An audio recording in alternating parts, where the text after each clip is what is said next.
حکومت نے نجی سیکٹر سے مل کر 2025 کو کپاس کی بحالی کا سال قرار دے دیا۔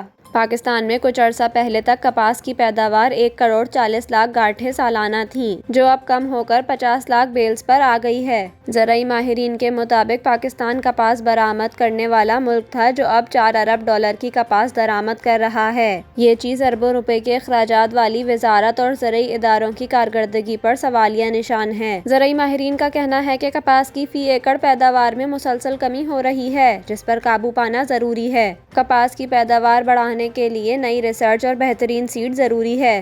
حکومت نے نجی سیکٹر سے مل کر 2025 کو کپاس کی بحالی کا سال قرار دے رکھا ہے۔ تاہم زرعی ماہرین کا کہنا ہے کہ کپاس کی پیداوار بڑھانے کے لیے چین سے بیج کی درآمد کی فوری اجازت اور فرسودہ قوانین سے جان چھڑانا ضروری ہے۔ افسرشاہی نہ خود کچھ کرتی ہیں، نہ ہی کسی اور کو کرنے دیتی ہیں۔ زرعی ماہرین کا کہنا ہے اگر فی ایکڑ پیداوار نہ بڑھائی تو ٹیکسٹائل سیکٹر اور کسان نقصان میں رہیں گے، جس سے اربوں ڈالر کا قیمتی زر مبادلہ بھی ضائع ہوگا۔